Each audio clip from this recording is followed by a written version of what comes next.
numa outra sessão do Ciência às 6 da quinta temporada. Este ano vamos iniciar com o professor Carlos Filhais, que vai falar sobre o Prémio Nobel da Física 2020. Dispensa mais apresentações e passo a palavra. Muito bem. Só uma coisa, desculpa. A sessão vai ser gravada e se quiserem depois utilizar o bate-papo até para porem algumas observações ou comentários que queiram fazer para depois serem respondidos no fim pelo professor, estarão à vontade. Muito obrigada, boa tarde. Muito bem. Muito boa tarde a todos. É um prazer estar aqui convosco, ainda que apenas virtualmente. Continuando este ciclo, eu queria falar sobre o Prémio Nobel da Física de 2020. E o primeiro slide diz logo quem foram os premiados.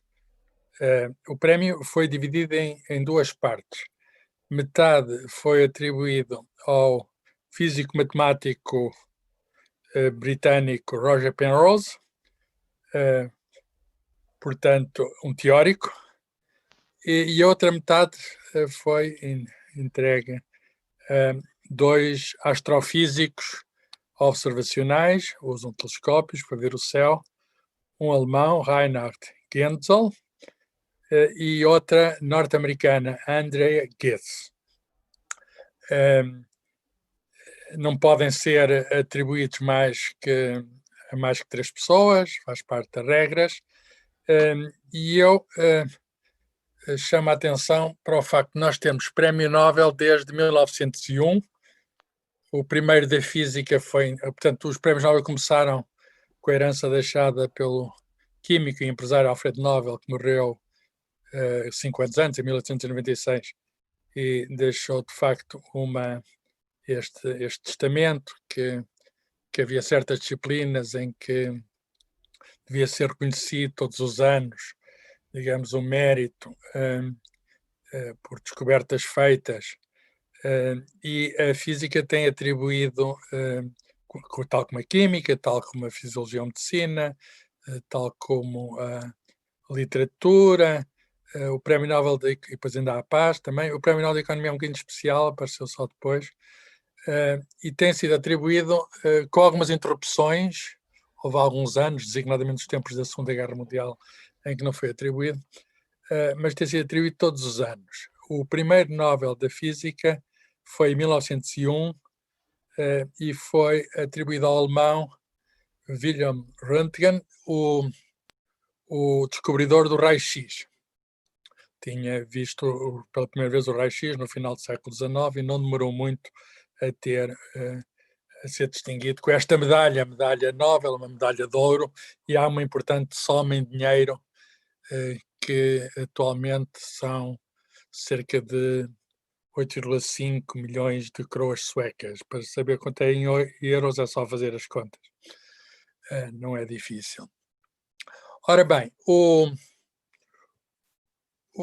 tenho aqui uma estatística dos Nobel da Física, das nacionalidades dos Nobel da Física até hoje atribuídos. E como veem, os Estados Unidos ganham de longe.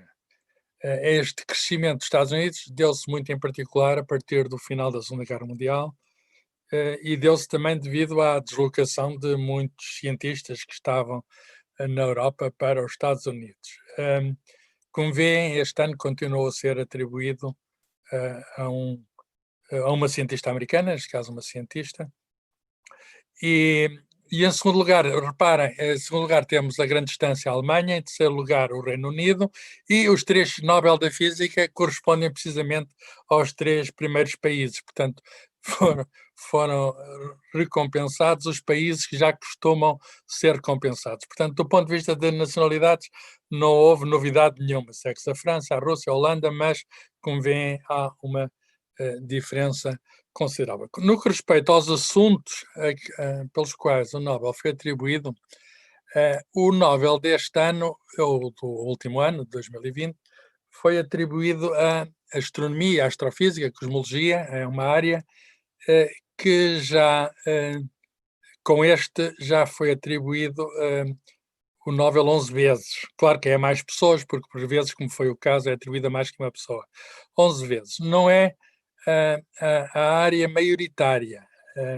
Este gráfico mostra que a área maioritária, com 36 Nobel, é a física nuclear e de partículas, seguida pela física da matéria condensada, que está aí do lado direito, 25 prémios Nobel, e a seguir pela física atómica e molecular e óptica, com 17 prémios Nobel. O interessante aqui é que a área da astrofísica,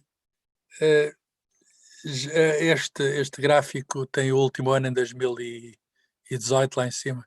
Está aí muito pequeno, não se vê bem, mas a área da astrofísica tinha sido já contemplada no ano anterior, em 2019. Portanto, é uma área que aparece repetida, de algum modo é uma área que parece estar na moda, pelo menos do ponto de vista da Academia das Ciências de Estocolmo, que é quem atribuiu, da Suécia, que é quem atribuiu o Nobel da Física. O ano passado foi atribuído a um teórico americano do Big Bang, Peebles, e a dois astrofísicos também observacionais da Suíça, que foram os primeiros a descobrir exoplanetas, ainda no século passado. Portanto, vemos que pelo segundo ano, e não é muito comum isto, vem até aqui por estas cores, que normalmente as áreas são intercaladas, mas pela segunda vez consecutiva a astrofísica foi premiada. E já tinha sido também em 2000 se eu não me engano, 2000, houve um ano que foi para a óptica, o que aqui está, 2018, e em 2017 foi atribuído também à astrofísica, e também para um assunto que tem a ver com o atual, que foi também atribuído para os buracos negros e, portanto, investigações realizadas sobre buracos negros para a descoberta das ondas gravitacionais. Portanto, temos em 3 anos, ou em 4 anos, 3 Nobéis para a área da astrofísica. Portanto, é por isso que eu digo que a área da astrofísica está, digamos, na onda. Esta é uma imagem do anúncio, não é?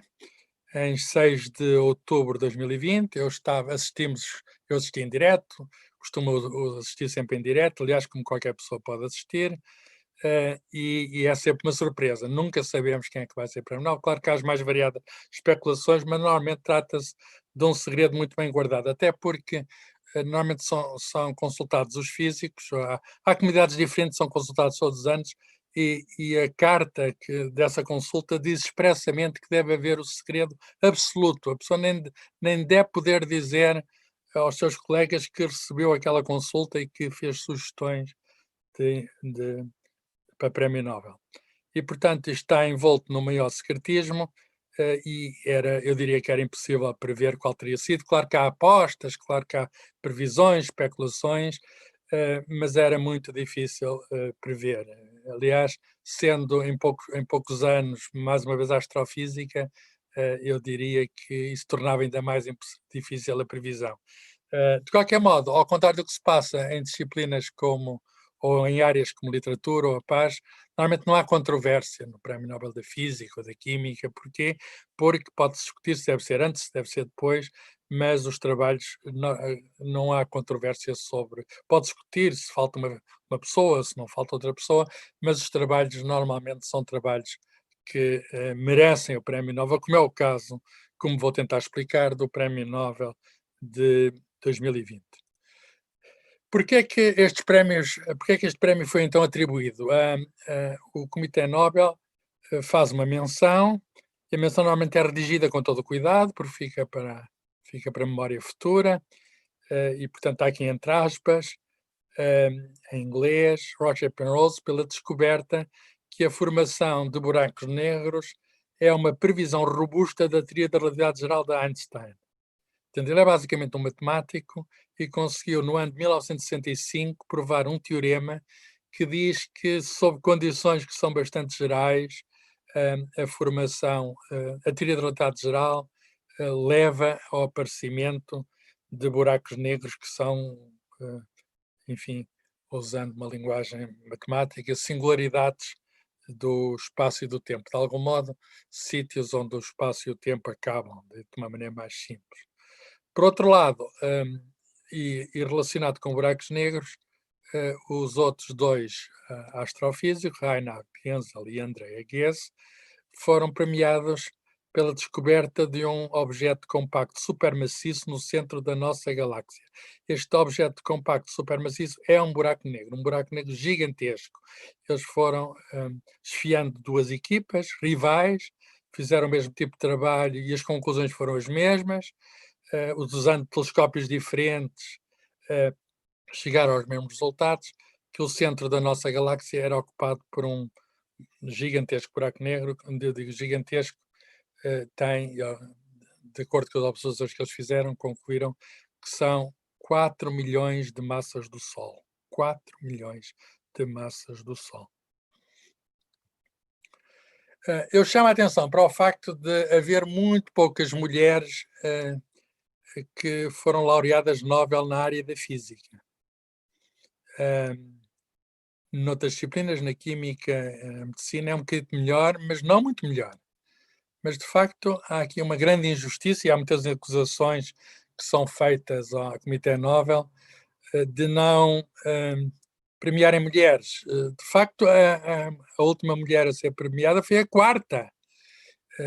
Enfim, quarta em centenas e centenas de premiados é muito pouco. A primeira foi a Madame Curie, que recebeu um dos primeiros prémios em 1903, com o marido Pierre Curie e com o descobridor da radioatividade, o Becquerel. A segunda foi a Maria Mayer, uma alemã, em 1963, que descobriu a estabilidade de certos núcleos atómicos particulares. É um efeito semelhante àquele que se encontra nos átomos para os chamados os átomos de gases raros que têm camadas completas. O mesmo acontece nos núcleos. Há determinado número de prótons e de neutrões que correspondem a maior estabilidade. E agora, já muito recentemente, Donna Strickland é o nome desta canadiana que ganhou o Prémio Nobel em 2018, trabalho na área dos lasers, e finalmente a nossa Andrea Ghez. E, portanto, eu adivinho que vai começar a haver muito mais prémios Nobel femininos. Aliás, é uma tendência em geral do Comitê Nobel, respondendo até a anseios da sociedade por uma maior equipartição de género digamos, na sociedade, e a ciência deve refletir isso. Roger Penrose nasceu em 1931, portanto faz este ano 90 anos, tinha 89 quando recebeu o Nobel. É uma pessoa com uma longa carreira, é um dos físicos mais conhecidos, quer dizer, não é novidade nenhuma ele ter sido prémio Nobel. Aliás, tem vários livros publicados, é também conhecido por uma obra de divulgação da ciência que faz, e dedica-se a vários assuntos, às vezes assuntos muito especulativos, até sobre a origem da consciência. Ele tem trabalhos sobre a natureza quântica, digamos, do funcionamento do cérebro humano, e é uma mente brilhante, um matemático que gosta muito da visualização, que utiliza muito instrumentos da geometria. Ele fez o seu doutoramento em Cambridge, mas tem sido há muitos anos, agora está reformado, professor da Universidade de Oxford. Está aqui com a medalha que ele foi receber em dezembro. Não houve uma cerimónia pública, como costuma haver, mas houve uma cerimónia, enfim, com todos os cuidados por causa da pandemia, e houve também uma lição Nobel. Aliás, eu convido as 3 lições Nobel, que faz parte do cerimonial haver uma lição, foram dadas e estão gravadas, estão registradas em vídeo e podem encontrar no YouTube, e vale a pena ver um homem de 90 anos a falar com grande desenvoltura sobre, digamos, o seu trabalho, que foi realizado esta descoberta que ele fez, que é um teorema matemático, um resultado matemático muito forte, foi realizado no ano de 1965. Isto também é muito típico. O Nobel normalmente permeia com grande atraso. É preciso resistir à prova do tempo. É por isso que os Nobel, em geral, são pessoas de alguma idade.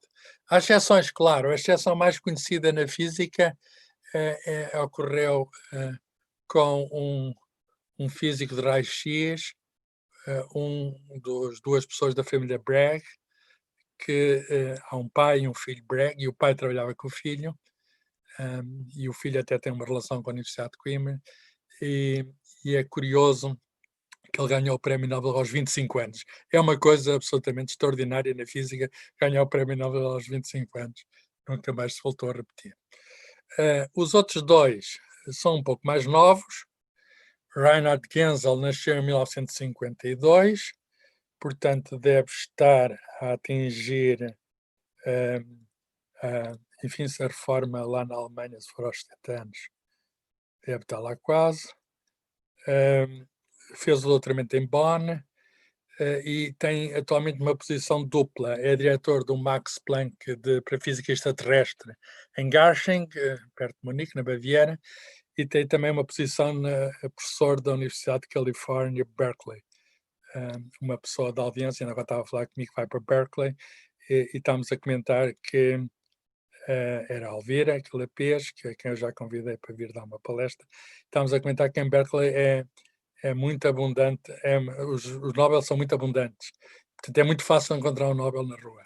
Aí está mais um, não passa todo o seu tempo na Califórnia, mas há muitos prémios Nobel nas áreas da ciência na Califórnia. Então adivinhem, a próxima, Andrea Ghez, nascida em 1965, esta sim é mais jovem do que eu, e está no ativo, nascida em Nova Iorque, aliás de origem judaica, como acontece com muitos prémios Nobel. Fez o doutoramento em Caltech, o famoso Instituto de Tecnologia da Califórnia, e é professor na Universidade de Califórnia, Los Angeles. Tem começado a Universidade Pública, tem vários polos, já tem em Los Angeles. E de facto, ela dirige uma equipa concorrente do Andrés Ghez. Eu devo dizer, eu não vou entrar aqui em aspectos pessoais, que estas duas equipas não se dão muito bem. Enfim, há uma certa rivalidade, o que é muito típico na ciência. Isso tem a ver com primazias, quem é que teria chegado primeiro ao resultado. Mas aqui o importante para a ciência é que o resultado que eles mostraram é sólido, porque as observações de um e do outro são completamente independentes, elas até são rivais, com instrumentos independentes e são muito sobrepostas. São praticamente os mesmos resultados. E é isso que torna a ciência robusta. A ciência é independente dos observadores. A comunidade científica chega a acordo. Este trabalho foi realizado na década de 90, começou no início do século 90 e ficou mais ou menos estabelecido no início deste século, que de facto existia um buraco negro supergigante da massa que referi no centro da nossa galáxia. Ora bem, tudo começou com esta questão dos buracos negros, tudo começou com Albert Einstein, escolhido para a pessoa do século pela revista Time no ano 2000. E há aquela famosa frase do Newton, que se consegui ver mais longe foi porque estava aos ombros de gigantes. O Newton poder-se estar a referir a pessoas como o Galileu ou Kepler, que são de uma geração anterior. E o Einstein não é da geração seguinte à de Newton, houve que tiveram que passar várias gerações, mas de algum modo o que ele fez foi subir aos ombros de Newton para conseguir ver mais longe. E é este aspecto de construção da acumulação da ciência que eu quero frisar. Estes Nobel deste ano não seriam possíveis sem o trabalho de Einstein, eles vieram confirmar o trabalho de Einstein. Quer dizer, ainda ninguém, Einstein concebeu há mais de 100 anos a nossa atual teoria de gravitação, teoria da relatividade geral, e ainda ninguém conseguiu subir aos ombros de Einstein, ainda ninguém conseguiu fazer uma teoria de gravitação melhor que a da Einstein. E com certeza o Newton está por baixo, o que significa que em certos limites a teoria de gravitação de Einstein coincide com a teoria da gravitação de Newton, e é por isso que a teoria de gravitação de Newton se continua a ensinar na escola para corpos com pequena massa, é válida a teoria de Newton, mas para um buraco negro é um objeto que tem milhões, como neste caso do supermaciço, tem milhões de massas solares, então aí já deixa de se aplicar a física de Newton, embora há coisas da física de Newton que ainda se aplicam, como iremos ver. Ora bem, há uma física antes da metafísica, quer dizer, há princípios básicos, e para Newton o espaço e o tempo eram princípios básicos. O espaço e o tempo eram separados, era o palco imóvel, onde todos os fenómenos físicos tinham um lugar, e o espaço era independente do tempo, e, portanto, um movimento correspondia, digamos, a uma deslocação no espaço ao longo do tempo. E isto encontra-se, para isso ele inventa um ramo da matemática chamado cálculo infinitesimal, e é exposto num livro, Princípios Matemáticos de Filosofia Natural, que saiu em 1687. Em 1915, Einstein faz os seus artigos da teoria da relatividade geral, em que desmancha, de algum modo, os princípios de Newton no seguinte sentido. O espaço-tempo não são palcos fixos e móveis, são palcos que são moldáveis. Einstein, numa primeira teoria da relatividade, a teoria da relatividade vestida em 1905, 10 anos antes, já tinha unido a matéria e a energia. Matéria e energia são fatos da mesma moeda, aquela famosa equação energia igual à massa vezes o quadrado da velocidade da luz, e também já tinha unido o espaço ao tempo no seguinte sentido: convém tratar os dois ao mesmo tempo, aumentado matemática chamado espaço-tempo, 4 dimensões. Isso origina, o tratamento conjunto origina fenómenos como a dilatação do tempo, contração, enfim, há todo um conjunto de fenómenos que relativistas, ditos relativistas, que ele consegue prever e que foram visualizados. Até agora, praticamente tudo o que ele previu eu diria mesmo tudo o que ele previu, tem sido confirmado. Na teoria da relatividade geral de Einstein, avança-se muito, porque relaciona-se tudo, espaço, tempo, matéria e energia. Então, matéria está ligada à energia de forma ao espaço-tempo. Portanto, o espaço e o tempo são alterados. O que é o espaço é aquilo que é medido por réguas, o que é o tempo aquilo que é medido por relógios. Então, as medidas de réguas e as medidas de relógios são alteradas na presença de um astro. E quanto maior for a massa do astro, maior são essas alterações. Portanto, o espaço sempre podem curvar-se, expandir-se, esticar-se. Esta é a ideia principal. Eu não queria trazer aqui equações, mas só para uma formulação, só para dar o sabor da matemática, porque trata-se sempre de uma descrição matemática do mundo natural, tal como, aliás, Newton tinha feito. Do lado esquerdo está algo que diz respeito ao espaço e ao tempo, a curvatura, neste caso, do espaço. E do lado direito está a distribuição de massa e energia, e está uma igualdade. E entre a curvatura do espaço e a distribuição de massa e energia estão algumas constantes, algumas são, enfim, o 8, o número inteiro, o π, está a constante de gravitação universal, a mesma que o Newton tinha usado, e está com a quarta potência, a velocidade da luz, e, portanto, espaço e tempo está intimamente relacionado à matéria e energia. Mexendo num, mexe-se no outro. Por isso é que está ali o igual no meio.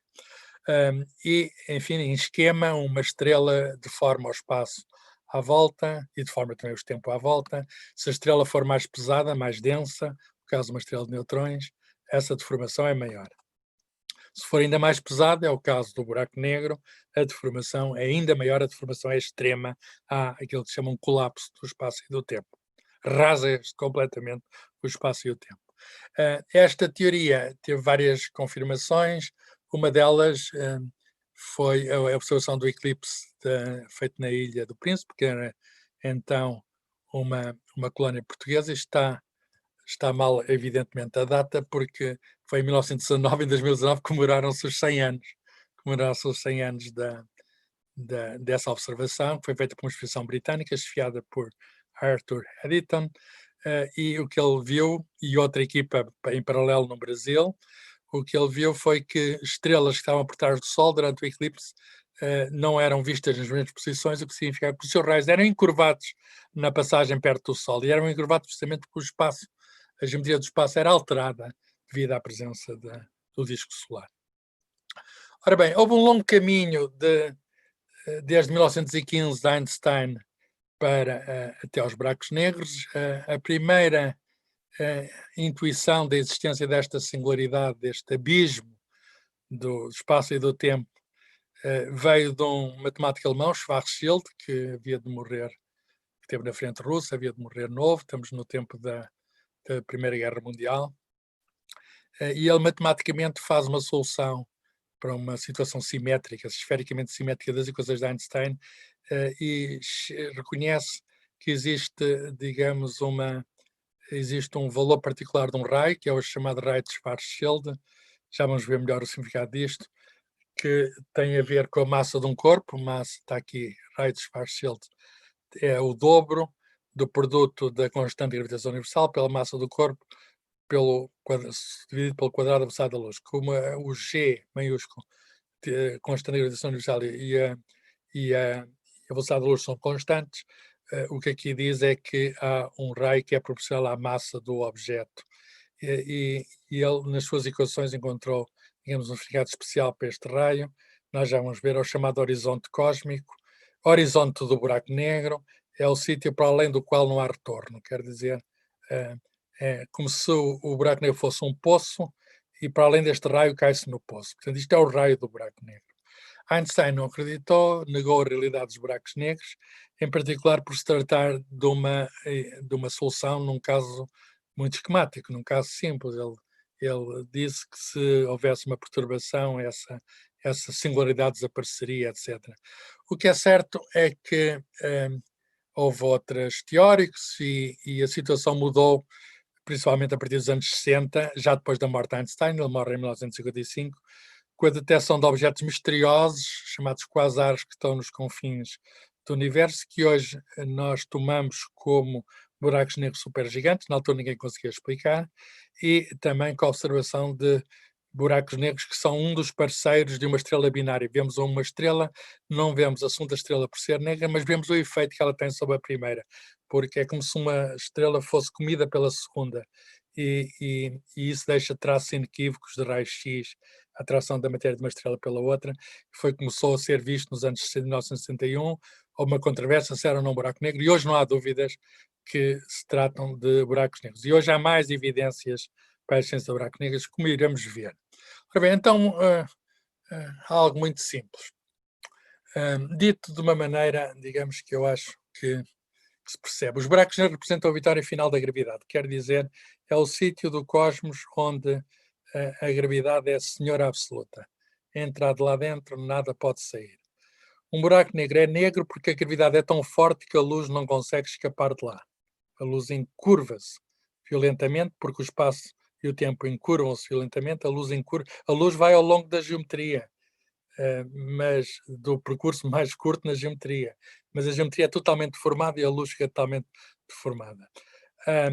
Nós podemos falar em física clássica, em mecânica clássica, na mecânica de Newton, para perceber isto de uma maneira simples, podemos falar de velocidade de escape. Por exemplo, se quisermos colocar um corpo fora da Terra, lá muito longe, infinitamente, se quisermos, no limite infinitamente longe da Terra, nós temos de dar uma velocidade mínima para ele vencer a força da atração terrestre. É muito fácil de calcular, é um resultado que sei lá, se faz em Física Geral, no primeiro ano de Física, e essa velocidade de escape é a raiz quadrada do dobro GM sobre R. Então, aqui a conhecer coisas relacionadas com o raio de Schwarzschild. Já lá vamos. Mas isto é um resultado da física clássica. E, portanto, quanto maior for a massa, mais difícil é escapar. É mais difícil escapar do Sol, do Sistema Solar, do que da Terra, porque a massa é maior. Claro, também tem a ver com o raio. É a relação entre a massa e o raio que conta. A velocidade de escape aumenta com a massa e diminui com o raio. Qual é, então, isto foi pensado no século XVIII por um reverendo anglicano, John Mitchell, em 1783, e por um físico e matemático francês, Pierre Laplace. eles pensaram assim, já se sabia na altura qual era a velocidade da luz, aproximadamente. Eles pensaram, se a velocidade de escape correspondesse à velocidade da luz, nada podia escapar. A luz, pelo menos, não escapava. E eles chamaram isto uma dark star, uma estrela negra. E, portanto, esta ideia é uma ideia muito antiga, muito antes da teoria da relatividade geral de Einstein. A ideia é que há certos corpos que são tão pesados, tão pesados, tão pesados, que nem a luz consegue escapar lá de dentro. Enfim, com a descrição de Einstein, o espaço e o tempo podemos imaginar como se fosse uma folha de elástica, de borracha, por exemplo, e é um modelo, pomos uma massa sobre a borracha e a borracha encurva-se. A gravidade é muito, muito forte e digamos, o encurvamento é total. Vai mesmo para menos infinito. Há mesmo aqui, a singularidade matemática é isso, vai para menos infinito. A luz curva-se muito, há aquilo que os físicos chamam um desvio para o vermelho. Do ponto de vista do tempo, os relógios abrandam, atrasam-se, o tempo para, de algum modo, e há ali aquele raio de não retorno, que já vou explicar qual é. O raio de não retorno é este. É muito fácil de fixar, porque da equação anterior, se pusermos aqui, eu vou andar atrás, se pusermos aqui a velocidade de escape igual à velocidade da luz e tomarmos o quadrado, pomos a velocidade de escape à velocidade da luz, tomamos ao quadrado e temos o tal raio, que é um resultado clássico, mas, por admirável coincidência, vai coincidir com o resultado da teoria da relatividade geral do Schwarzschild. Portanto, o raio de Schwarzschild é proporcional à massa. Portanto, cada objeto de uma certa massa há de ter um raio, se comprimirmos esse objeto por esse raio, ele torna-se um buraco negro. Portanto, para qualquer massa existe um raio mínimo para o qual o objeto se torna um buraco negro, o tal raio de Schwarzschild. Isto é uma conta muito, muito simples. Este raio, repito, só depende da massa, uma vez que G é uma constante e o C é uma constante. Portanto, qualquer objeto que tenha a mesma massa, mas tenha um tamanho menor que este raio, é um buraco negro. Vamos dar um exemplo para o Sol. O Sol não é um buraco negro, é uma estrela, é demasiado leve para ser um buraco negro com o raio que tem. Mas podemos imaginar o Sol comprimido, vamos pegar na massa do Sol e o substituímos ali. Vamos uma tabela, vemos quanto é que é a constante de gravitação universal, quanto é que é a velocidade da luz, substituímos, e o resultado é simples, uma calculadora faz isto, são 3 km. Quer dizer, se conseguimos imaginar uma estrela com a massa do Sol, mas concentrada numa esfera com um raio de 3 km, mais ou menos o raio, sei lá, da Grande Lisboa, então é um buraco negro. Estão a ver a redução que é preciso do Sol, que é muito maior, está aqui o esquema, o Sol, a Terra, Júpiter, etc., a Terra e o buraco negro estelar solar é aquele ponto, uma coisa que é do tamanho de uma cidade. Ora bem, vamos dissecar um buraco negro. Um buraco negro é um objeto muito, muito simples. Vamos considerar, pode-se pôr um buraco negro a rodar, pode-se pôr carga elétrica, mas vamos considerar sem rotação e sem carga elétrica. Basicamente é uma deformação total. Imaginem, sei lá, qualquer coisa da matemática que vai para menos infinito. A singularidade é o sítio onde é o infinito, quer dizer, há um ponto no meio dessa esfera de Schwarzschild que tem dimensão zero e tem uma densidade infinita. Este objeto não pode ser descrito pela física conhecida, porque de algum modo é o sítio onde se quebra a teoria da relatividade geral de Einstein. Prevê estes objetos, mas não pode dizer nada sobre o que é que existirá nesta singularidade. Nós suspeitamos hoje que é preciso conjugar a teoria da relatividade geral com a teoria quântica para podermos fazer a descrição para energias tão altas como esta. Chamamos horizonte de eventos à superfície desta esfera. É aquilo que reveste, digamos, a singularidade. O que está dentro do horizonte de eventos não pode ser conhecido cá fora, pois a luz não pode sair de lá, e a luz é que transporta a informação. Portanto, o buraco negro é negro, vem daí o nome. Já está. A singularidade, o raio de Schwarzschild e o horizonte de eventos. Há uma conjetura em que o Penrose trabalhou nos anos 60, chamada de censura cósmica. porque eu estou aqui a representar uma singularidade tipo espacial, mas também há singularidades tipo temporal, mais difíceis de visualizar. E o Penrose discutiu que, em condições gerais, em certas condições que ele enunciou, a singularidade está envolta pelo horizonte de eventos e, nesse caso, diz que a singularidade está vestida, quer dizer, não se vê, está vestida. Os físicos gostam muito de inventar esta linguagem. As singularidades não vestidas chamam-se nuas. E acontece que aquelas singularidades de tipo temporal são nuas. Podem existir matematicamente, mas há um conjunto de considerações físicas que excluem a ocorrência dessas singularidades no universo. E por isso o Penrose, que como outros físicos têm sentido de humor, arranjou um princípio de censura cósmica, quer dizer, as singularidades não podem andar nuas, têm de estar vestidas. Todas as singularidades no nosso universo estão vestidas. O Hawking, que era um brincalhão, o Hawking que fez, o famoso Stephen Hawking, autor da Breve História do Tempo, morreu há poucos anos, fez artigos em conjunto com o Penrose. É também um especialista em buracos negros, em teoria da relatividade geral. E ele gostava muito de apostar e fez uma aposta sobre a censura cósmica.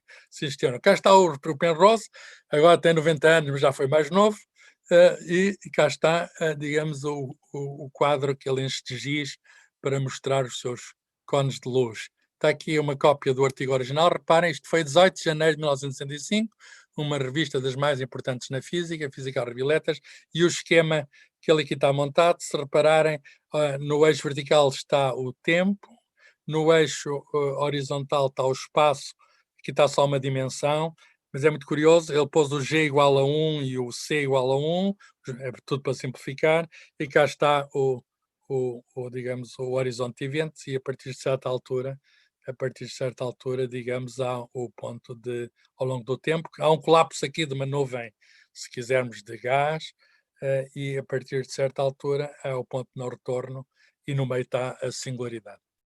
E ele estudou, o que ele fez foi, usou um ramo da matemática chamado topologia, e viu que havia superfícies topológicas. É muito difícil explicar este prémio Nobel matematicamente, às vezes pela legenda. Envolve cálculo tensorial, envolve topologia, mas basicamente eu tirei uma dele que não é muito complicado de enunciar, mas é preciso conhecer a linguagem. Diz que há superfícies que ficam trapped, quer dizer, ficam fechadas, o que significa que com condições que ele diz quais são no seu teorema, existem estes pontos de não retorno. E isto independentemente da geometria, quer dizer, quer seja esférica, quer não seja esférica, quer dizer, indo contra aquelas objeções do Einstein, que dizia que as soluções de Schwarzschild que eram apenas um caso muito particular. Ele tem vários livros em português, estou aqui a mostrar um livro que saiu. Este livro é até um bocadinho técnico, não é de divulgação. Saiu na Gradiva aqui há uns anos, A Natureza do Espaço e do Tempo, e tem os dois autores, o Stephen Hawking e o Roger Penrose. O Stephen Hawking nunca recebeu o Prémio Nobel, mas eu já vou voltar a falar dele, e há quem diga que podia ter recebido. Agora que o Penrose recebeu, enfim, o Hawking não pode receber, porque já não está entre nós. Este esquema é tirado, este esquema que vai ao artigo original do Penrose, está na explicação científica. Há duas explicações, a popular e a científica, que o Comitê Nobel põe no seu sítio. E este ano, eu fui chamado a comentar, como costumo ser, há uma situação que é absolutamente extraordinária. Na explicação científica é citado, não é normal, pelo menos, é citado um artigo de físicos portugueses, porque há bons físicos portugueses que trabalham nesta área, e há um artigo que foi publicado na Gazeta de Física, a revista de Saúde de Física, eu já tive a honra de dirigir, em que se trata da designação de onde é que veio a origem do nome buraco negro.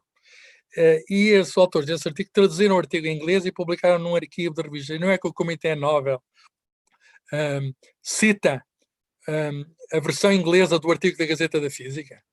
Quer dizer, acharam que era o melhor artigo que explicava a designação buraco negro. Isto é notável, uma revista de divulgação, que é o caso da Gazeta de Física, para ser citada pelo Comitê Nobel, porque havia tradução em inglês.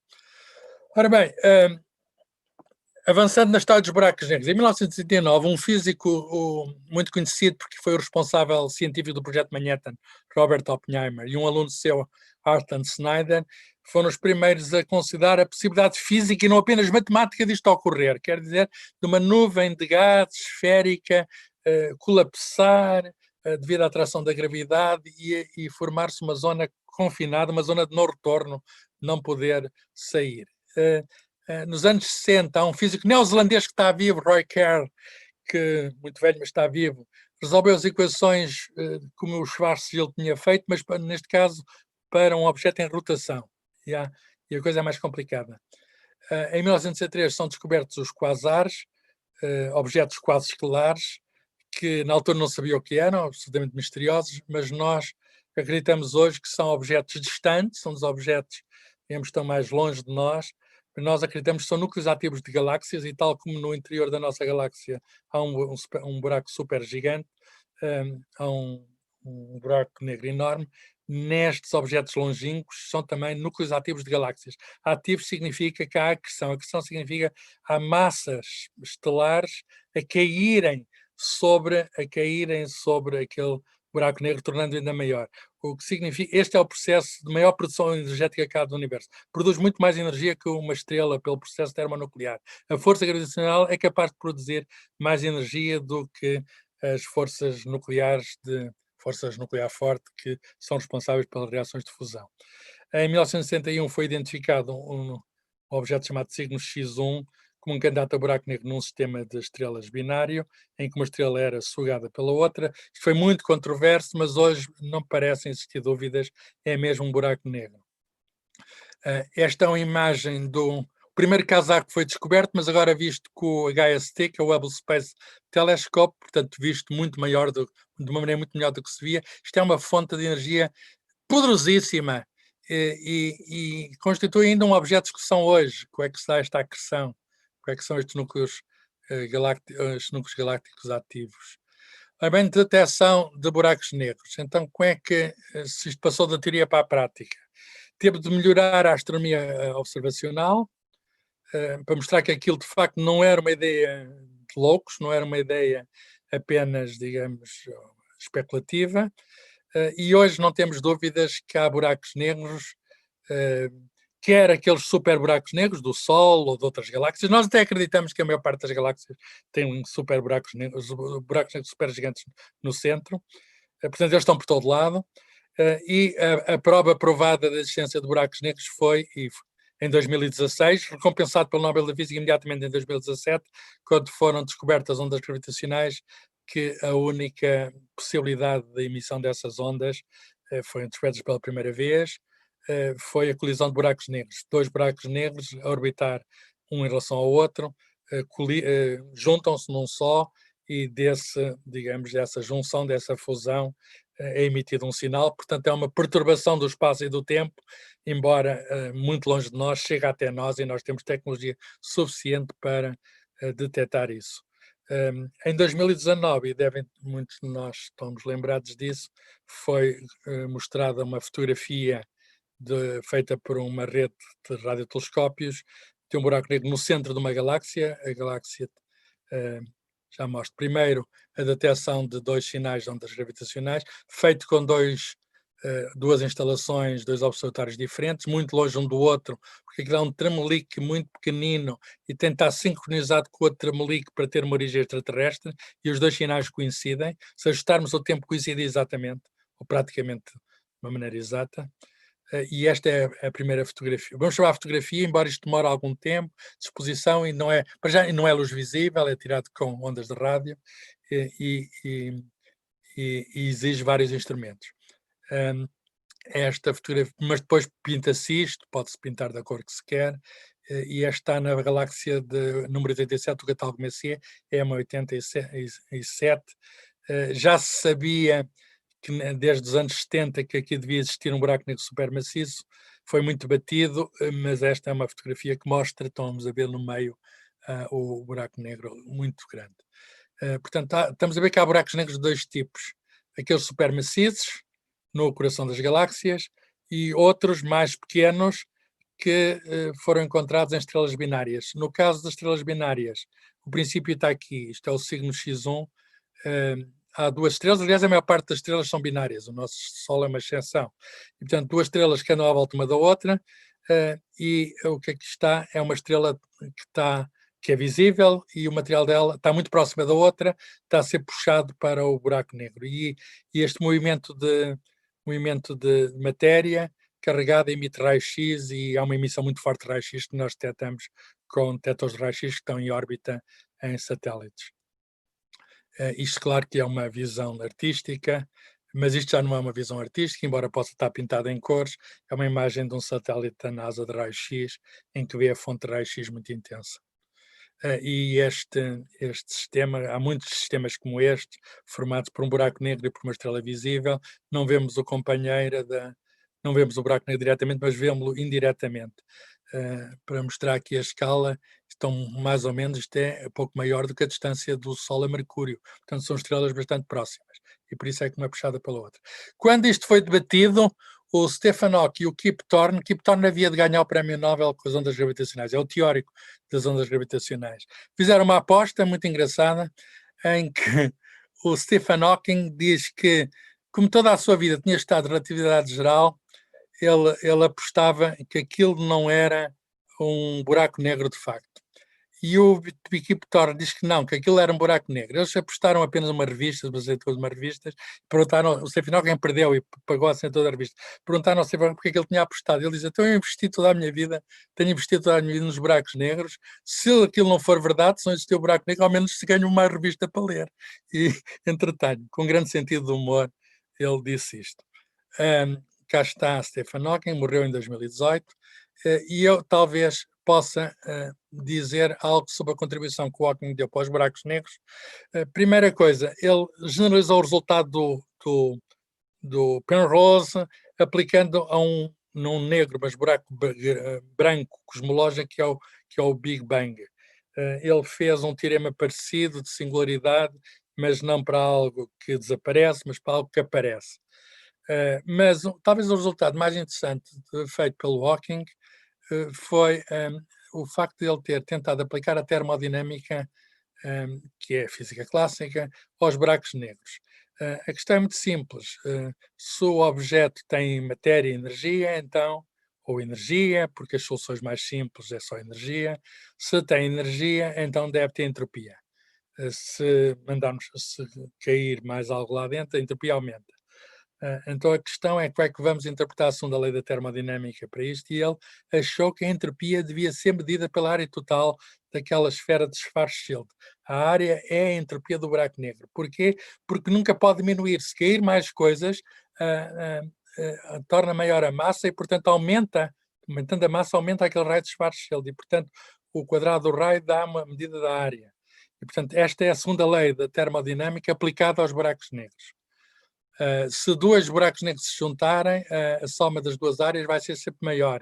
Isto é uma questão geométrica muito simples.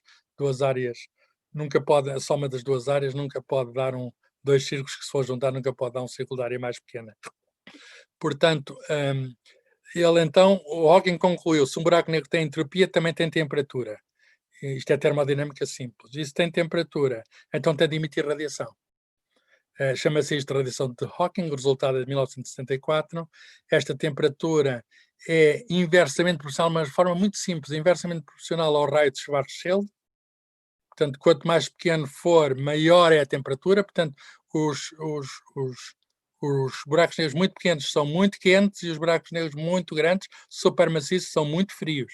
E a relação é muito simples, tudo o resto são constantes. Aqui H sobre 2π, C, 4π e a constante Boltzmann. Tudo o resto são constantes. Esta temperatura, chamada docking, faz-nos pensar se ele radia. Não vou agora entrar aqui em pormenores sobre isto, é preciso invocar a teoria quântica para poder radiar, mas se radia, e nós não temos esse casamento bem feito entre teoria quântica e teoria da relatividade geral. Se ele radia, a questão é, então vai perder energia equivalente à matéria, e vai ficar com menos massa. E falamos por isso de evaporação do buraco negro. Está aqui vários tipos de massas referentes enfim, que podem tornar-se buracos negros, eventualmente, não é? Uma massa correspondente a um ser humano, como eu. O tempo de evaporação que o Hawking previu é 10 menos 12 segundos. Um edifício 4 segundos, a Terra 10 elevado a 49 anos, o Sol 10 elevado a 66 anos, a Via Láctea 10 elevado a 99 anos. Eu lembro que o Universo tem 14 mil milhões de anos, o que significa cerca de 10 elevado a 10 anos. E, portanto, pode-se perguntar, então os buracos negros pequenos, que poderão ter existido no Big Bang, já evaporaram todos, se é que aquela ideia do Hawking está certa. Os buracos maiores, como aqueles das estrelas binárias, ou ainda por maioria de razão, o das estrelas supergigantes, esses evaporam tão lentamente que este processo de radiação é imperceptível. E esta talvez tenha sido uma das razões porque ele não teve um prémio Nobel, porque a previsão maior que ele fez, esta radiação de buracos negros, não foi confirmada. Aqueles buracos negros grandes que se vêem emitem muito pouco e é praticamente impossível medir isso. Ora bem, quando se foi construído o grande acelerador do CERN, o Large Hadron Collider, quando ele entrou em funcionamento, houve uma providência cautelar, porque houve algumas pessoas que recearam que aquilo pudesse formar mini buracos negros, tal como existiu no início do universo. E então, se ali se formasse um mini buraco negro artificial, ele poderia engolir a Terra.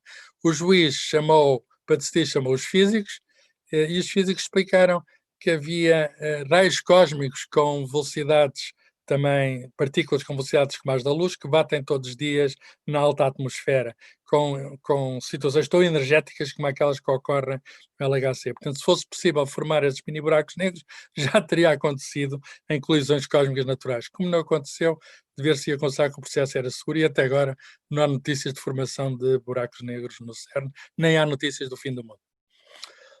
Ora bem, portanto, há buracos negros de vários tipos. Os do Big Bang, mini buracos negros que evaporaram, são especulativos. Os estelares são aqueles das estrelas binárias, têm entre cerca de 3 massas solares e 100 massas solares. E há os supermaciços, aquele do centro da nossa galáxia tem 10 à sexta, portanto, massas solares, entre 10 à quinta e 10 a 10 massas solares que estão no centro de galáxias, com desvios para o vermelho, o que significa distâncias de nós, porque quanto mais distantes estão as galáxias, mais estão a afastar, e, portanto, há um desvio no comprimento de onda. Por exemplo, se o Z, que é a medida do redshift, for de 10, estão-se a afastar de nós à velocidade que é 98% da velocidade da luz. E, portanto, há quasares é que acontece isso, estão com desvios de 10, de Z igual a 10. Ora bem, há muita especulação sobre buracos negros intermediários entre 100 massas solares e 10 à quinta, não há grandes evidências sobre essa existência, enquanto que há provas de buracos negros estelares e de buracos negros supermaciços. Explicar melhor o que são os quasares. Começaram por ser fontes de ondas de rádio, no visível era um pequeno pontinho, uma estrela, chamaram-lhe quasi-stellar radio sources.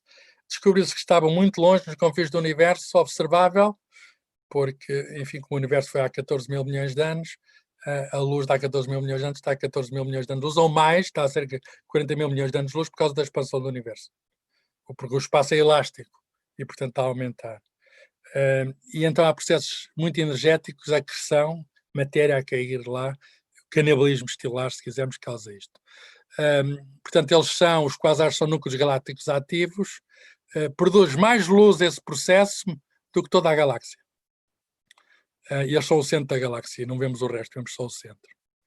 Muito bem, vamos falar agora do segunda parte do Prémio Nobel, do buraco negro supermaciço no coração da Via Láctea. Portanto, no centro da nossa galáxia, a cerca de 26 mil anos-luz, portanto, a luz que vem das estrelas que foram observadas, que estão a orbitar, foram observadas estrelas a orbitar em torno deste buraco negro supermaciço. A luz delas demorou 26 mil anos-luz a chegar até nós. 26 mil anos, peço desculpa, a chegar até nós. Existe um buraco negro que tem o nome de código de Sagitários A, tem a ver com uma constelação nessa zona do céu, que tem cerca de 4 milhões de massas solares, e nós conseguimos reconhecer, foi o que fizeram os físicos premiados, pelo movimento muito rápido de estrelas que circulam à sua volta, estrelas muito próximas dele, que fazem um certo tipo de órbitas, vamos ver quais são. Isto foi visto em observatórios muito poderosos. O Genzel, o alemão, trabalhou em observatórios do European Southern Observatory, do Observatório Europeu do Sul, que estão no Chile. Primeiro trabalhou com o NTT, New Technology Telescope, em La Silla, no Chile, e depois trabalhou com este, mais poderoso ainda, é um conjunto de 4, com espelhos de 8 metros cada um, chamado o Very Large Telescope, que é um dos maiores do mundo, que está instalado no norte do Chile, no Paraná. Tenho aqui um mapa do Chile, Santiago está cá embaixo, La Silla está aí no meio, e lá no alto está digamos, o deserto de Atacama, onde fica este VLTT. E vemos aqui a Via Láctea, e no centro desta Via Láctea que está esse super buraco negro.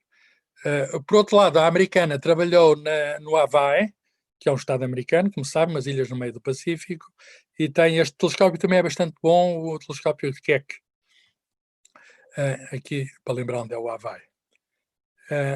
Então, o que eles fizeram, ao longo de trabalhos que demoraram mais de uma década, foi desenvolver, observaram em infravermelho, não foi com radiação visível. É impossível observar com radiação visível porque nós estamos, a galáxia é praticamente plana, é um disco, e nós estamos num braço da galáxia, o que significa que há muita matéria, muita nuvem entre nós e o centro da galáxia. E, portanto, a luz visível é absorvida, mas a luz infravermelha consegue passar mais facilmente. Mas mais do que isso, tem um telescópio, portanto, infravermelhos. Mais do que isso, eles fizeram desenvolveram técnicas chamadas de óptica adaptativa, portanto, nós somos físicos experimentais, e essas técnicas permitem ver com maior nitidez coisas que não se vêem sem esta tecnologia. Como é que se faz isto? Eles simulam estrelas através de luz laser, estão aqui 2 telescópios a emitir laser, portanto, simulam estrelas fictícias e sabem qual é a origem, sabem qual é a luz, que é artificial, e veem qual é que é observada. E o que eles fazem é vão descontar o efeito da atmosfera. Devido, digamos, à perturbação que a atmosfera corrige, é preciso pôr uma óptica adequada para descontar o efeito da atmosfera. E, portanto, consegue-se passar de imagens, não interessa se é visível ou se é infravermelho, pode fazer esta técnica em vários comprimentos de onda, que são absolutamente desfocadas para imagens que nós vemos muito mais focadas e conseguimos ver. É como pôr óculos. Isto é como pôr óculos no telescópio. A gente não vê nada e, de repente, está a ver. Então vamos olhar, isto é um esquema, vamos olhar para o centro da galáxia, tal Sagitário, e vamos, usando estas técnicas, olhar para lá. Isto são observações da senhora, do Ostar Keck. Vou privilegiar o trabalho da senhora, o alemão deve ficar muito zangado comigo, mas as senhoras primeiro. E então, o que é que ela viu? E estou quase a chegar ao fim. Espero que me tenham acompanhado. Depois estou disponível para questões. Primeiro, factos sobre a galáxia. Evidentemente, esta não é a nossa galáxia, nós não temos esta fotografia, mas é uma outra fotografia de uma outra galáxia espiral parecida com a nossa.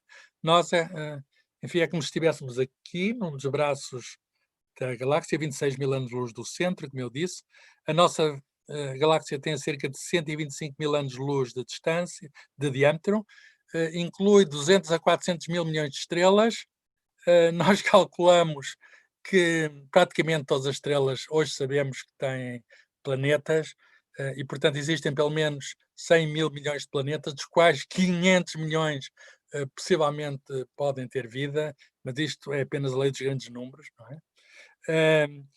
Esta galáxia está a rodar, é como um carrossel. O nosso Sol, desde que nasceu, já deu 25 voltas à galáxia. E, portanto, a volta demora, quer dizer, quando deu a volta a última vez estava, sei lá, no tempo dos dinossauros ainda, quando estava na posição atual. A velocidade de rotação é cerca de 600 km por segundo. Peço desculpa, a velocidade de translação, porque isto está a mover-se relativamente a outras galáxias. Tem uma velocidade de rotação e tem uma velocidade de translação. E está aqui, demora 250 milhões de anos para completar uma volta galáctica, está aí no fundo, o que significa que há uma volta ao Sol, estamos no tempo dos dinossauros. Cá está a senhora Andrea Ghez, e isto são resultados dela. Estão aqui assinados a várias cores, vários anos, 1995, 96. Reparem o tempo que demora a recolher estas observações. Ela começou em 93, depois de ter preparado tudo. Ganha o Prémio Nobel em 2020. E vejam o tempo que demora, porque isto não há nada a fazer, é esperar para recolher os dados. E, portanto, ela consegue recolher estas posições e consegue identificar órbitas que são órbitas keplerianas, são órbitas elípticas. Por outras palavras, embora haja efeitos de precessão destas órbitas, aliás, a teoria da relatividade de Einstein foi logo confirmada pelo próprio Einstein quando explicou o efeito de precessão da órbita de Mercúrio, que está muito perto do Sol e, portanto, há efeitos relativistas. Pelo facto de estar muito perto deste superburaco negro, estas estrelas que se deslocam a uma velocidade muito grande, mas não ainda longe da velocidade da luz, mas fazem órbitas elípticas que precessam. E ela conseguiu registar as posições das estrelas e as velocidades das estrelas, que ela consegue olhar por espectroscopia. Por espectroscopia consegue saber qual é o desvio para o vermelho e, portanto, qual é a velocidade das estrelas. Consegue saber quando está perto do buraco negro e acelera, e quando está longe e vai mais devagar. E isto é, digamos, resultados que há vídeos até na internet destes movimentos e foram confirmados pelo outro grupo. O Comitê Nobel divulgou estas imagens. Ela identificou não uma, mas um conjunto de estrelas. Estão ali no lado esquerdo em cima. E depois está a estrela chamada S2. Está aqui uma órbita elíptica, estão a ver, com duas cores. Uma é as cores de um grupo e outra é as cores do outro grupo. O que significa que, de facto, a elipse está aqui muito bem representada. O desvio para a velocidade está indicada no outro gráfico. Portanto, consegue-se ter indicações sobre posição e velocidade, não apenas desta estrela, mas de várias outras. Por exemplo, esta estrela S2 passou muito perto do Sagitário A no ano 2002 e passados 16 anos, em 2018, o que significa que ela acelerou nessa altura, passou à velocidade de 7.000 km por segundo. Este superburaco negro tem uma dimensão que é mais ou menos equivalente ao sistema solar, o tamanho dele. O eixo menor desta elipse são 400 unidades astronómicas. Para ficarem com uma ideia, Plutão ao Sol são cerca de, enfim, 10 unidades astronómicas. Portanto, muito menor do que isto. Portanto, o tamanho do sistema solar é o tamanho do buraco negro que aqui está. Há previsões sobre a precessão e vai ser observado e vai ser confirmada a teoria da relatividade geral de Einstein. Cá está a figura em grande. Impressionante, e as margens de erro, com certeza está tudo dentro das margens de erro que cabe lá em cima da figura. E, portanto, estou aqui outro, este já não é uma imagem, é uma obra de arte de um artista, 16 anos, 19 de maio passa ali perto, a distância mais perto corresponde a 120 distâncias da Terra ao Sol. Termino então dizendo, e agora rapidamente, que este foi o 5º prémio Nobel que foi atribuído a resultados da relatividade geral. Eu lembro que o Einstein não ganhou o prémio Nobel pela relatividade. Vai fazer este ano, 2021, 100 anos que ele ganhou o prémio Nobel pelo efeito fotoelétrico. Mas depois dele já houve 4 prémios Nobel da relatividade geral. O primeiro, um físico indiano, que estudou a estabilidade de estrelas anãs brancas, também estrelas de neutrões, e que estabeleceu também limites de estabilidade para essas estrelas. Em 1993, 2 astrónomos que descobriram uma estrela binária em que um dos membros é um pulsar ou estrela de neutrões, que é a mesma coisa, e, portanto, houve evidência indireta que perdia-se energia, e hoje sabe-se que é devido à emissão de ondas gravitacionais, portanto, por emissão de ondas gravitacionais, é como se fosse uma antena a emitir energia. Há um físico italiano, mas trabalhar nos Estados Unidos, Riccardo Giannone, já morreu, que realizou trabalho pioneiro da astronomia de raio-x para recolher informação de raio-x daquelas estrelas binárias que vos falei, e em 2017 já referi a descoberta das ondas gravitacionais, 2 experimentalistas, Rainer Weiss e Barry Barish, e um teórico, Kip Thorne, aliás, como aconteceu no Nobel deste ano. Chandrasekhar, uma frase dele: os buracos negros da natureza são os objetos macroscópicos mais perfeitos que existem no universo. Os únicos elementos da sua construção são os nossos conceitos de espaço e tempo. E uma vez que a teoria da relatividade geral fornece apenas uma única família de soluções para as suas descrições, eles também são os objetos mais simples. São, de facto, os objetos mais simples, mas também porque há aquele horizonte de eventos os mais misteriosos. Aqueles buracos negros de estrelas binárias, nós pensamos que a origem deles tem a ver com a evolução estelar, as estrelas explodem. Está aqui uma supernova tipo 1A, que foi vista pelo Kepler. Esta imagem tem muitas origens, mistura aqui luz de vários tipos para fazer estas cores. Mas há também supernovas de tipo 2, corresponde... Esta aqui é uma estrela anã branca, que é o que vai acontecer ao nosso Sol, em que a companheira cai sobre ela. E a estrela de supernova tipo 2 é uma estrela muito maior que o Sol, em que explode quando o caroço deixa de poder ter estabilidade. Portanto, separa-se a casca do caroço. Isto foi visto, por exemplo, no Hemisfério Sul em 1987, e está-se à procura do interior, deve estar uma estrela de neutrões, mas ainda não foi vista. Há um dos mistérios aqui da astrofísica, é ver a estrela de neutrões que está aqui no meio. Ora bem, as ondas gravitacionais foi o Prémio Nobel de 2017, e eu vou passar por cima, porque seria outra história, só mostrar o artigo, observação das gravitacionais, de um merge, portanto uma fusão de um binário de buracos negros. E eu chamo a atenção para a última frase deste resumo, está muito bem escrito.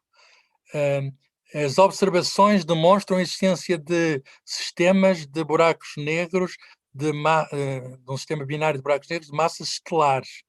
Esta é a primeira detecção de ondas gravitacionais e também a primeira observação de uma fusão de buracos negros, de um binário de buracos negros.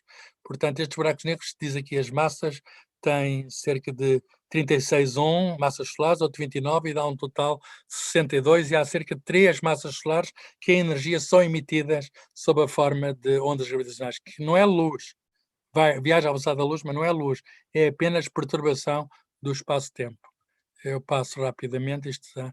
E depois, no imaginário popular, está o filme dos buracos negros, o Interstellar. Este filme, está aqui o livro, saiu tradução português há poucos meses, é feito pelo Prémio Nobel Kip Thorne, diz ali Prémio Nobel da Física de 2017. A ciência Interstellar, porque ele deixou já a física, ele trabalha para o... Bem, ele também já tem 80 anos, tenho de ver. Mas ele trabalha para Hollywood, quer dizer, ele agora trabalha em qual é a imagem que o buraco negro deve ter e diverte-se muito. Diz que lhe pagam melhor na indústria dos filmes do que na física teórica. 2 Nobel esquecidos. O autor da expressão buraco negro, John Wheeler, o supervisor do Richard Feynman, que explicou a teoria da relatividade geral muito simples, de um modo muito simples. A matéria negra diz ao espaço-tempo como curvar, e o espaço-tempo diz à matéria energia como eles se devem mover. Nunca teve o prémio Nobel, é injusto. E o outro Nobel esquecido, é controverso, o Stephen Hawking, que diz que os buracos negros radiam. Provavelmente ele tem razão, mas é muito difícil detectar, talvez mesmo impossível detectar esta previsão que ele fez. Num filme sobre a vida amorosa dele, chamado A Teoria de Tudo, curiosamente aparece o Roger Penrose, ou melhor, um personagem que faz de Roger Penrose. Roger Penrose diz que não é ele, mas porque mostra a relação que havia de trabalho mútuo, trabalho conjunto entre o Hawking e o Penrose. Problemas finais, falta unir a teoria da relatividade geral e a teoria quântica. Há candidatos, teoria de cordas é um candidato, teoria quântica em loop é candidato, mas de facto é um dos grandes desafios da física atual, é ter esta tal teoria de tudo. Enfim, todos os buracos negros que estamos a observar, e há cada vez mais, encaixam bem as previsões da teoria da relatividade geral. Parece que eles estão por todo lado, estão desde o Big Bang, estão mais perto, mais longe de nós. Claro que não podem estar muito perto, senão não estávamos aqui. Mas, porque engolem toda a sua volta. Mas os buracos negros é muito interessante. Concluo com esta mensagem. Começaram por ser uma equação escrita num papel, nas costas de um envelope pelo Einstein, e hoje é uma realidade omnipresente. Hoje conhecemos de vários tipos, de várias formas e feitios, e isto é que é admirável. Desenvolvemos uma tecnologia espantosa, uma tecnologia que acaba por ter aplicações noutros lados, para conseguirmos ter os sinais deles. A tecnologia, digamos, destas observações do Nobel deste ano, ou ainda mais das observações das ondas gravitacionais, são coisas, digamos, são prodígios da tecnologia. E, portanto, a física teórica é capaz de, enfim, de escrever teorias que têm soluções matemáticas que os computadores podem resolver, mas os físicos experimentais conseguem desenvolver técnicas que mostram que a matemática está de acordo com o universo. E isto é algo que o Einstein dizia e não parava de se admirar. Ele dizia uma frase muito famosa: o que tem de admirável, o que tem de incompreensível o universo é que ele pode ser compreendido. E avançamos então neste conhecimento. Para o ano há outro prémio Nobel, e tal como este vai de certo ser merecido. Obrigado a todos. Em primeiro lugar, cumprimentar o professor Carlos Filhais e todas as pessoas presentes, em especial também a setora Manuela Carvalho Serra e Silva. Muito obrigado. É evidente que não sendo físico, de qualquer modo, compreendi algumas dúvidas que tinha, nomeadamente por que razão, por um problema desta maneira, é que Stephen Hawking nunca tinha recebido o Prémio Nobel da Física.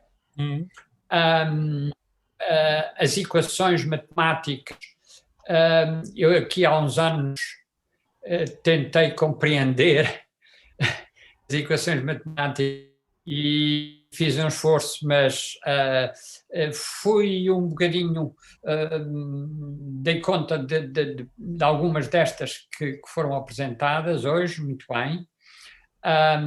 É evidente que esta palestra é uma palestra de uma pessoa que tem um conhecimento, o professor Filhais, um conhecimento que vai muito além da minha capacidade e da minha... e realmente dou-lhe os parabéns por esta apresentação, porque, embora seja uma matéria complexa para quem não seja físico, como eu, e quem não trabalha nesta área, de qualquer modo, vê-se a ligação entre a parte teórica e até o peso que o Prémio Nobel dá, de um modo geral, à previsão teórica,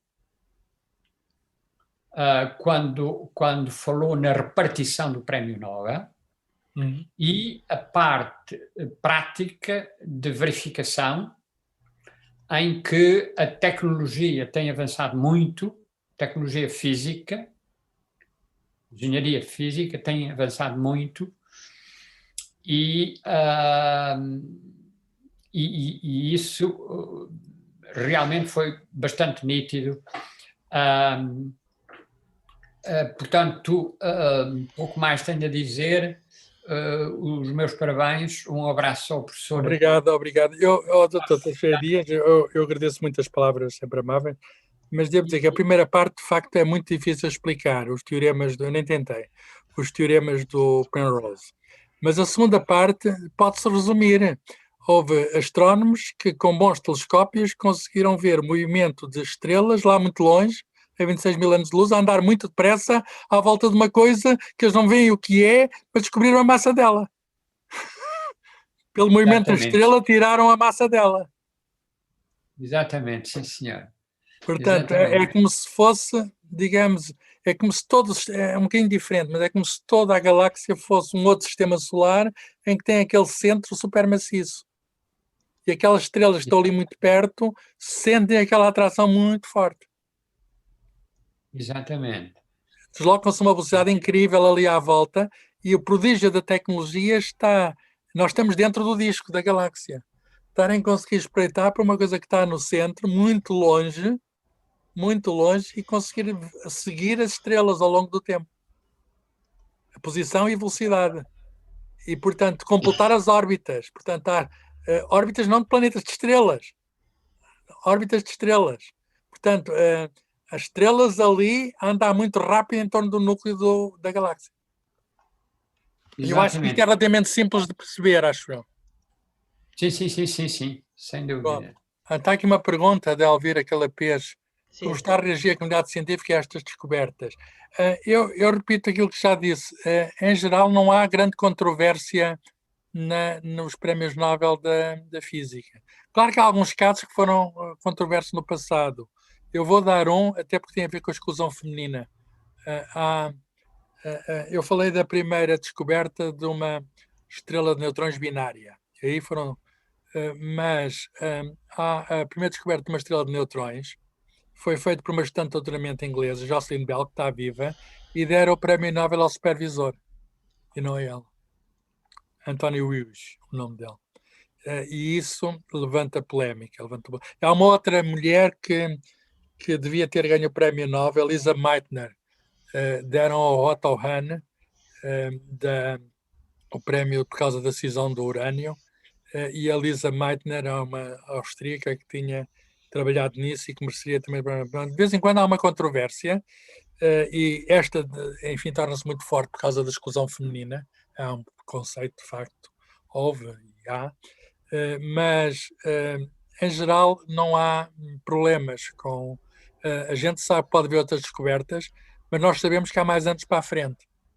O problema é quando as pessoas morrem já não podem ter prémio, como o caso daqueles dois últimos que eu referi, o John Wheeler, que é um especialista em teoria da relatividade geral, e o Stephen Hawking, outro especialista neste assunto. São dois grandes nomes, e há quem diga que se o Hawking fosse vivo poderia ter dividido o prémio com o Penrose, mas então teria de ser escolhido um dos outros, e o Comitê Nobel tenta sempre fazer coisas equilibradas, áreas da física, teoria e experiência, etc.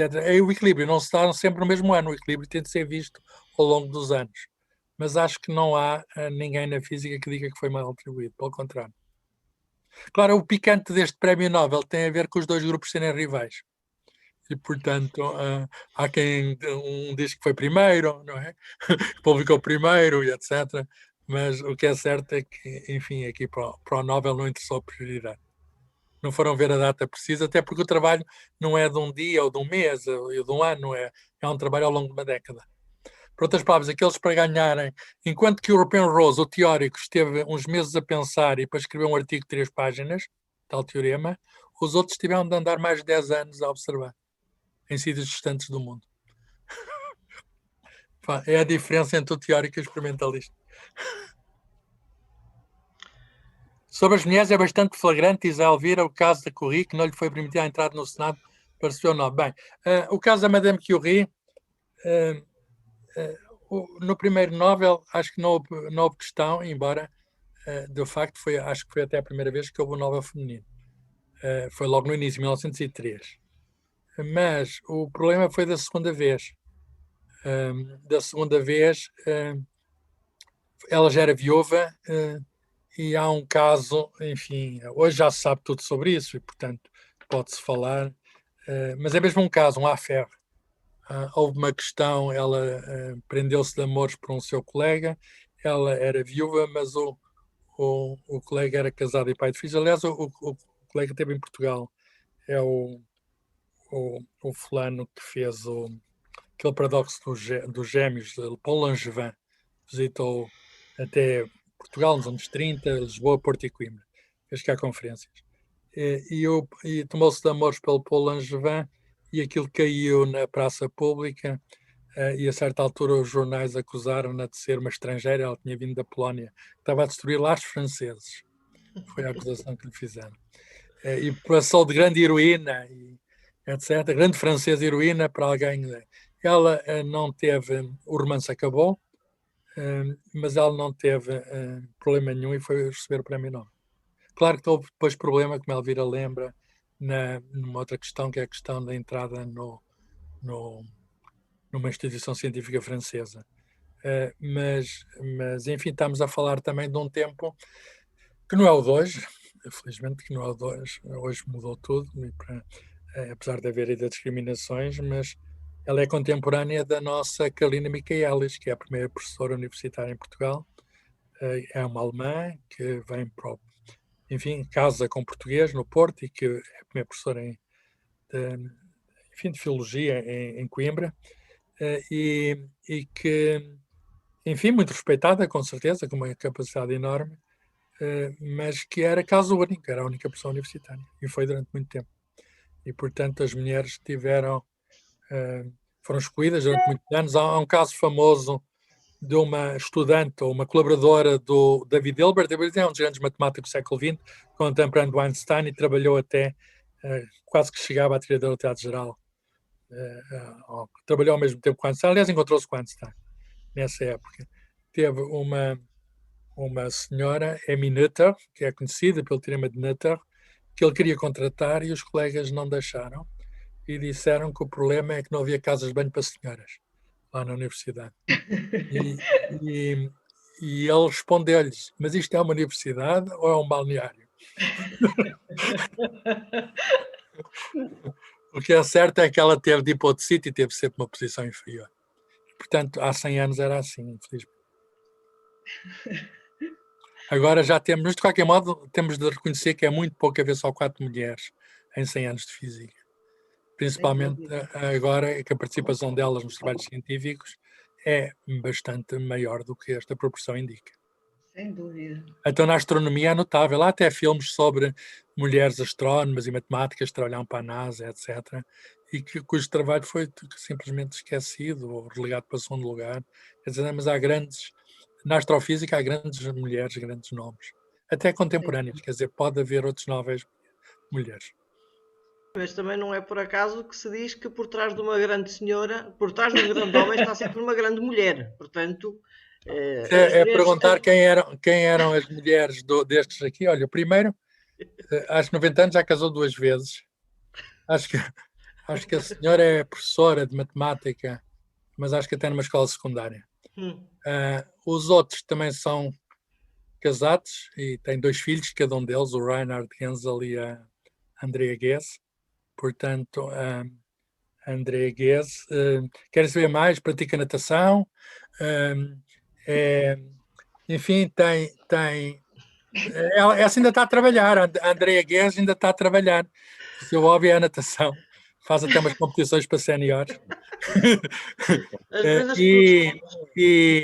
E eu acho que é muito interessante porque na América, a Elvira está a vê-la, ela vai para lá agora e tem vivido lá, sabe que muito bem que em muitas universidades de ponta americana já há bastantes mulheres.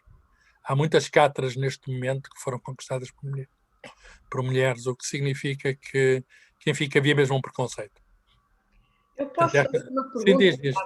Isto pode ser naivo, mas eu tenho imensa curiosidade e gostava de saber a tua opinião.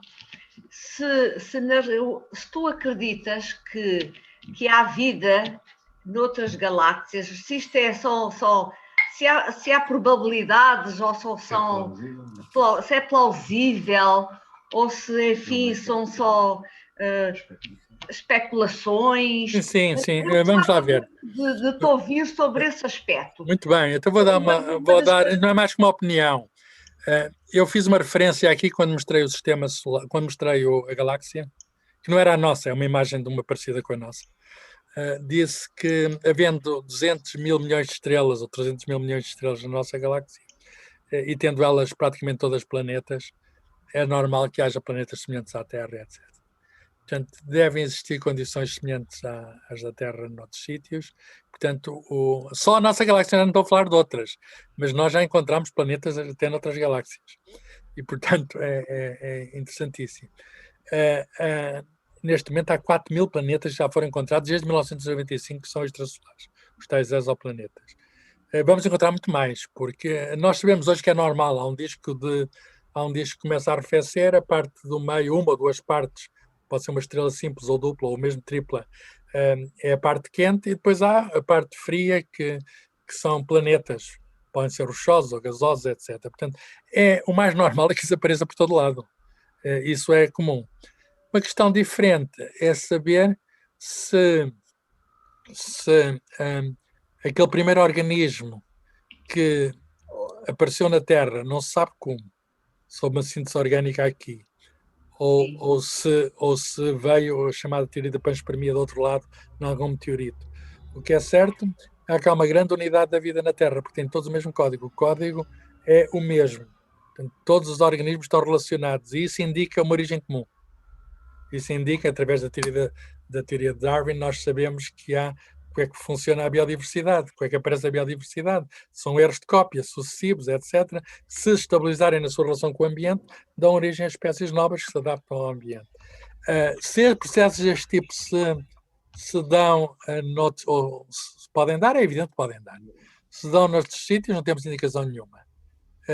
E também não temos nenhuma indicação, é especulativo, se será o mesmo código genético, porque o que é que determina ser uma química baseada no carbono? Poderá haver no silício, por exemplo.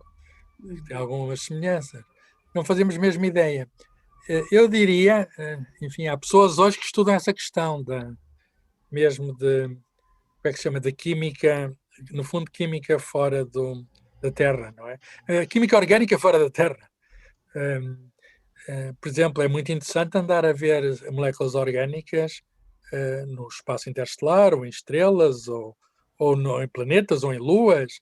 Agora, a questão é, não foi encontrado até agora nenhum organismo vivo, com as propriedades que tem o organismo vivo, capaz de metabolismo, replicação, etc., adaptação ao ambiente. Não foi encontrado nenhum. Eu diria, se me perguntarem, então, mas acha que há, que não há? O mais certo é haver, quer dizer, se formos apenas, eu não sei indicar a probabilidade. Há quem tenha feito umas contas até sobre a existência de outra coisa que é civilizações inteligentes, que é uma outra história. Porque é mais além do que haver vida.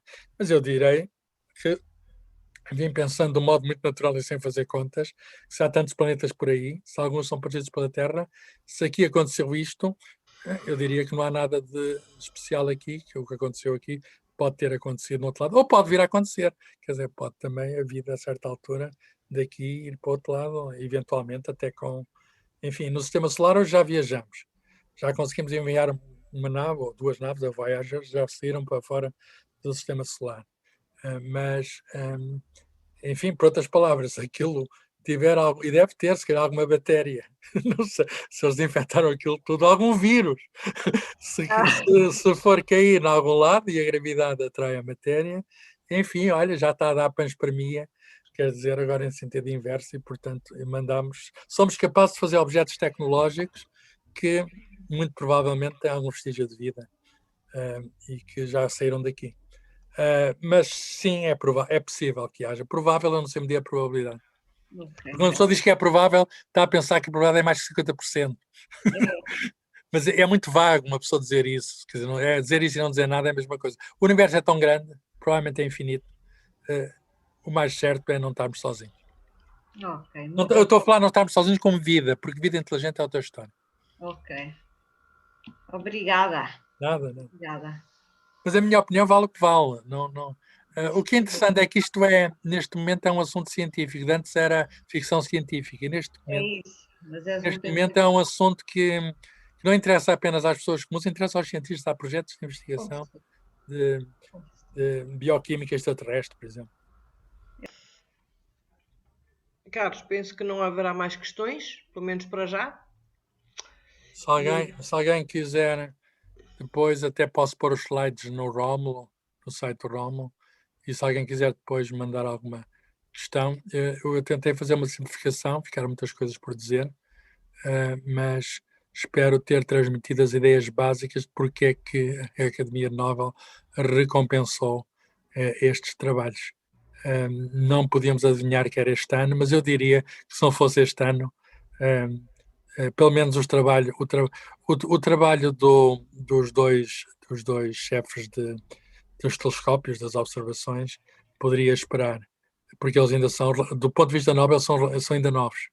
O Penrose já tem 90 anos, e eu diria que é dos físicos, digamos, de maior relevo na contemporânea. Eu direi que depois do Einstein, a teoria da relatividade, o grande avanço foi feito por ele.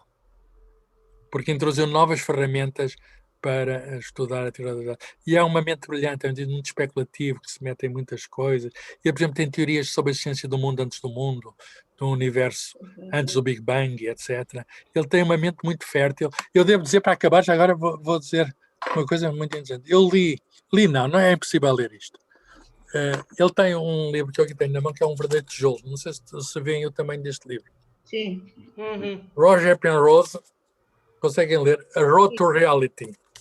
Isto tem páginas, eu vou aqui ver, 1090 páginas. 1090. E eu comprei este livro quando ele saiu, está aqui, isto é uma espécie de bíblia da física toda, com ênfase nas ideias dele, cheia de matemática e esquemas, etc. Portanto, isto é uma bíblia da física, mas há lá Penrose, o que significa, de um ponto de vista inovador, surpreendente, contestando muitas coisas que tomamos como adquiridas, etc., nomeadamente o início do mundo antes do mundo, etc. E isto saiu no ano de 2004. Porquê é que eu me lembro do ano? Porque isto saiu numa altura em que eu tive uma pneumonia e tive de passar umas semanas, um mês, ali no o que chamava SUC na altura. E eu consegui passar a pneumonia com isto, Por outras palavras, aquilo era no pulmão, não era na cabeça. De modo que foi uma leitura, foi uma leitura, digamos, bastante coisa, mas apesar de tudo, a pneumonia, vou-vos dizer, só deu até aqui, mais ou menos. Porque a doença, felizmente, era tratável e eu não tinha doença para ler o resto. Fiquei bom e não li mais. Espero que eu tenha ficado esta nota de humor. Há sempre, para os livros pesados, há sempre umas situações. Agora vamos ter confinamento e eu vou ler o resto. Ficamos assim. Tenho aqui leitura para o confinamento, que é de um mês. Eu tenho aqui para mais de um mês, que é o resto. Eu vou ver em que página ia e vou completar a estrada para a realidade de Roger Penrose. Existem várias línguas, não existem em português, porque em Portugal não há. O livro é bastante técnico e em Portugal é um país pequeno, não há mercado para. Enfim, nem há mercado, nem pneumonias. Nem...